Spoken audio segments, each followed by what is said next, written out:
ओम नमः शिवाय। हर हर महादेव। स्वागत है आप सभी का आपके अपने चैनल कथा और भक्ति में। आज आप इस वीडियो में श्रवण करेंगे रविवार प्रदोष व्रत कथा। बोलो उमापति महादेव की जय। श्री सूत जी कहते हैं, हे विद्वानों और शिव भक्तों, आप सभी भगवान शिव के परम भक्त हैं। आपकी भक्ति को देखकर मैं आज व्रती ब्राह्मण की कथा कहता हूँ, जिसे सुनना और उसका स्मरण करना हर भक्त के लिए कल्याणकारी होता है।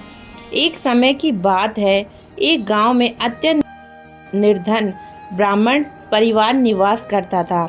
उस ब्राह्मण की पत्नी अत्यंत धार्मिक और साध्वी थी, जो श्रद्धा धर्म पूर्वक नियमित रूप से प्रदोष व्रत किया करती थी।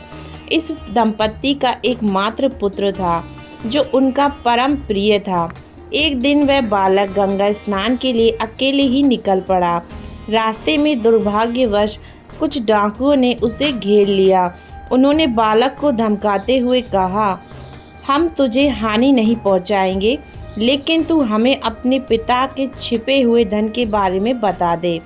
बालक ने डरते हुए और विनम्रता से उत्तर दिया, बंधुओं, हम अत्यंत निर्धन हैं, हमारे पास छिपाने योग्य कुछ भी नहीं है। चोरों ने संदेह पूर्वक पूछा, फिर तेरे पास यह पोटली किस लिए है? बालक ने सरलता से उत्तर दिया, मेरी माँ मेरे लिए इसमें रोटियां रखती है। यह सुनकर डाकू आपस में बोले, यह तो सचमुच गरीब है, इससे कुछ नहीं मिलेगा, चलो किसी और को ढूंढते हैं। और वे उसे बिना हानि पहुंचाए छोड़कर चले गए। बालक आगे बढ़ते हुए एक नगर पहुंचा। नगर के बाहर एक विशाल बरगद का वृक्ष था। थकावट के कारण वह बालक उसी वृक्ष की छांव में लेट गया और वहीं सो गया। उसी समय नगर के सिपाही डाकुओं की खोज में वहां पहुंचे।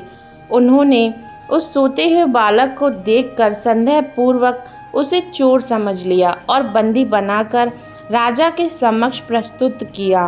राजा ने बिना जांच पड़ताल किए बालक को कारावास में डालने का आदेश दे दिया। इधर उसी रात बालक की मां ने प्रदोष व्रत किया और भगवान शिव की भक्ति में लीन रही। उसी रात्रि राजा को स्वप्न में भगवान शिव ने दर्शन दिए और कहा, जिस बालक को तुमने बंदी बनाया है वह निर्दोष है।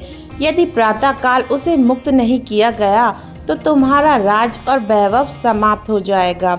सुबह होते ही राजा भयभीत होकर उठा और बालक को बुलवाकर उससे पूरी घटना पूछी। बालक ने रोते हुए सारी सच्चाई कह सुनाई। राजा ने सत्य जानने के बाद सिपाहियों को आदेश दिया कि बालक के माता पिता को नगर में बुलवाया जाए। जब वे राजा ने उन्हें सांत्वना दी और कहा, तुम निश्चित रहो, तुम्हारा पुत्र निर्दोष है। शिव की कृपा से तुम पर संकट आया था, लेकिन अब वह टल गया है। राजा ने उनकी दरिद्रता देखकर उन्हें 5 गांव दान में दे दिए। इसके बाद वह ब्राह्मण परिवार सुख और समृद्धि से भर गया। शिव की कृपा और प्रदोष व्रत के प्रभाव से उनका जीवन आनंदमय हो गया। हर हर महादेव। धन्यवाद आप सभी का कथा सुनने के लिए। ये थी रविवार प्रदोष व्रत कथा।